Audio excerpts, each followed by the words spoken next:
are Ron Bailey, John Rosenzweig, Frank Kisso Jr., and Mike O'Brien. We also have Laura Height from Nyford and Tom Gallagher, who is here today. He is the chair of the county's committee on their pesticide ordinance. The official name of the committee, I believe, is the Albany County Pest Management Committee. So Tom will be giving a presentation tonight on what the county does and has been doing since what? The resolution was in '98, but really started working on the pest management plan in '99. Total ban on pesticides in September 2000. Okay, so you've been involved since The start. Okay, great.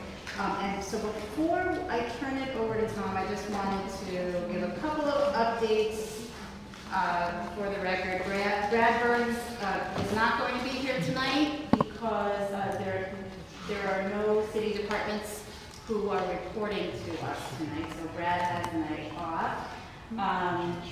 The mayor did change the memo, which I did send out to the committee today. And there are copies of it here if anybody wants it. So the memo to all city departments now does refer to the carcinogenic issue, which was actually not addressed in the original memo.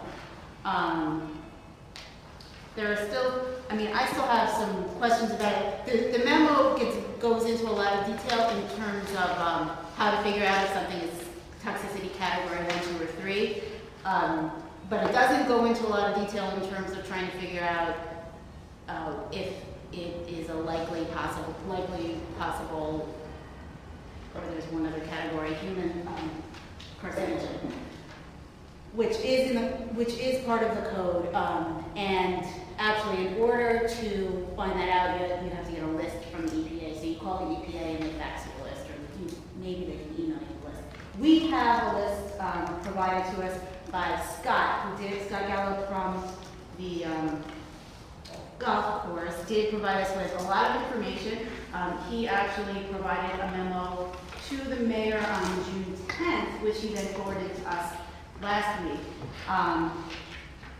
that addresses the whole carcinogenic issue, and then there's a lot of backup documents as well. So it goes into it. It's unfortunate that we didn't have the information at the start, but it does go into detail.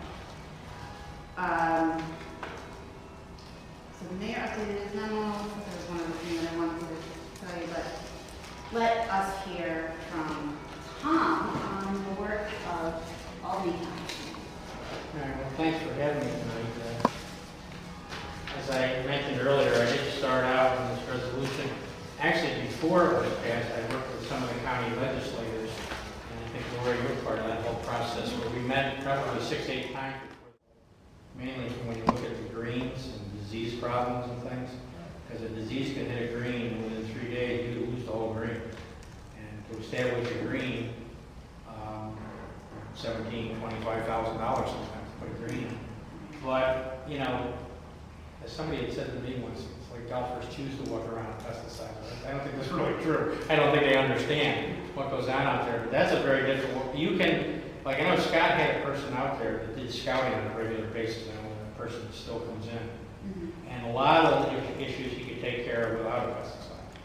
But there were some things where he absolutely, I don't know, the one hole where you see the big fans on. Right. Anybody know what those stands for? That's to keep it drier so it doesn't have as much mold and disease problems on those greens. And keep with the air movement, you don't get the moisture, and it really does cut down the diseases on those greens. Okay. So there are things like that you can cut down. Can you run a golf course totally?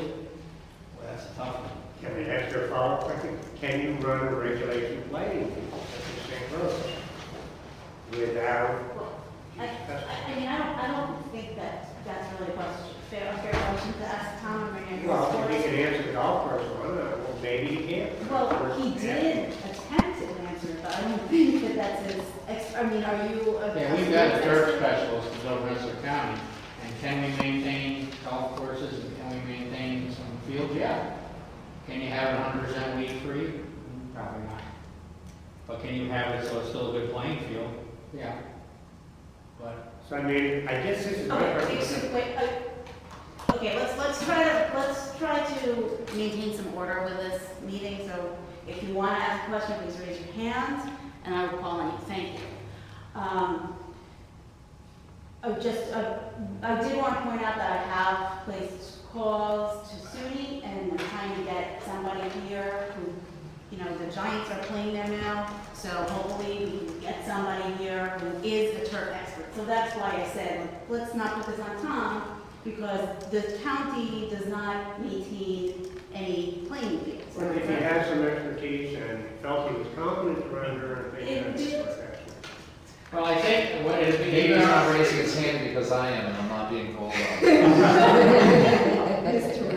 I don't think we're putting anything on Tom. We're asking him the same way you're asking him about a restaurant on State Street, and talked and we got into the restaurant at the golf course. We're just asking if we're certainly, not bound by his answers, nor if he's not capable of doing it. It's just a source of information that I think we're trying to get some questions. And we could certainly, we have a turf specialist out of Cornell that we could even bring to you. Oh, that